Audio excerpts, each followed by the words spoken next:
For the last 25 years, I have been a member of many different small groups. My definition of small group is a regular meeting of 3 to 15 people for the purposes of making each other better. I've always valued the concept of small groups, but it has only been recently that I've come to actually value my small group experiences. For many, many years, I strongly believed that my particular small group experiences were doing me more harm than good.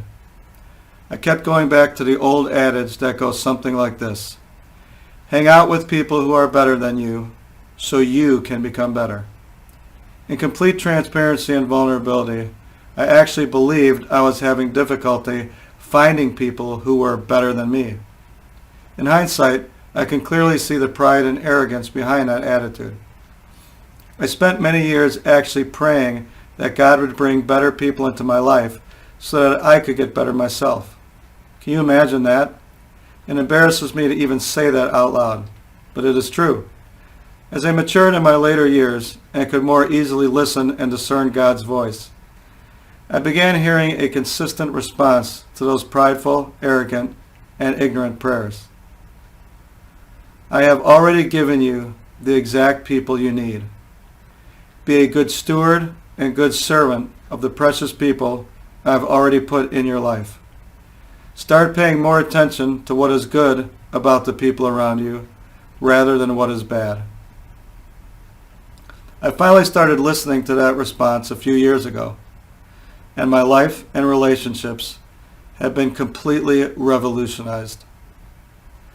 Actually looking for and focusing on the good in people rather than the bad on a moment-to-moment basis is absolutely life-changing. Here is the principle of radical teams in its simplest form.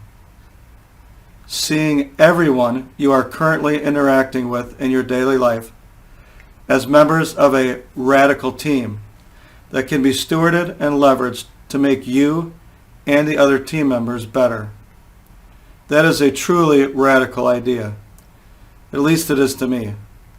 I spent so much of my life complaining and miserable about the people who were in my daily life that I did not like. I saw the solution to these relationships to be ending them and distancing myself from them. In reality, the solution was pressing in.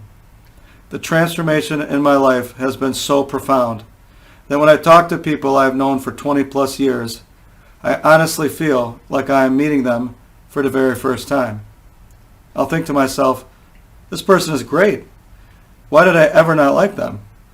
Or, how could I ever have thought those nasty things about this person? Of course, we must create balance or harmony between pressing into relationships and also setting up the proper boundaries against toxic people.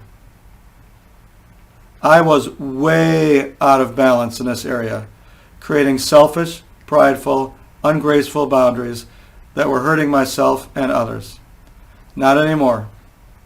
This is the who of the radical team's principle. Who? Every single person you interact with should be part of your radical team. In the next video, we'll focus on what radical teams really means at the highest level.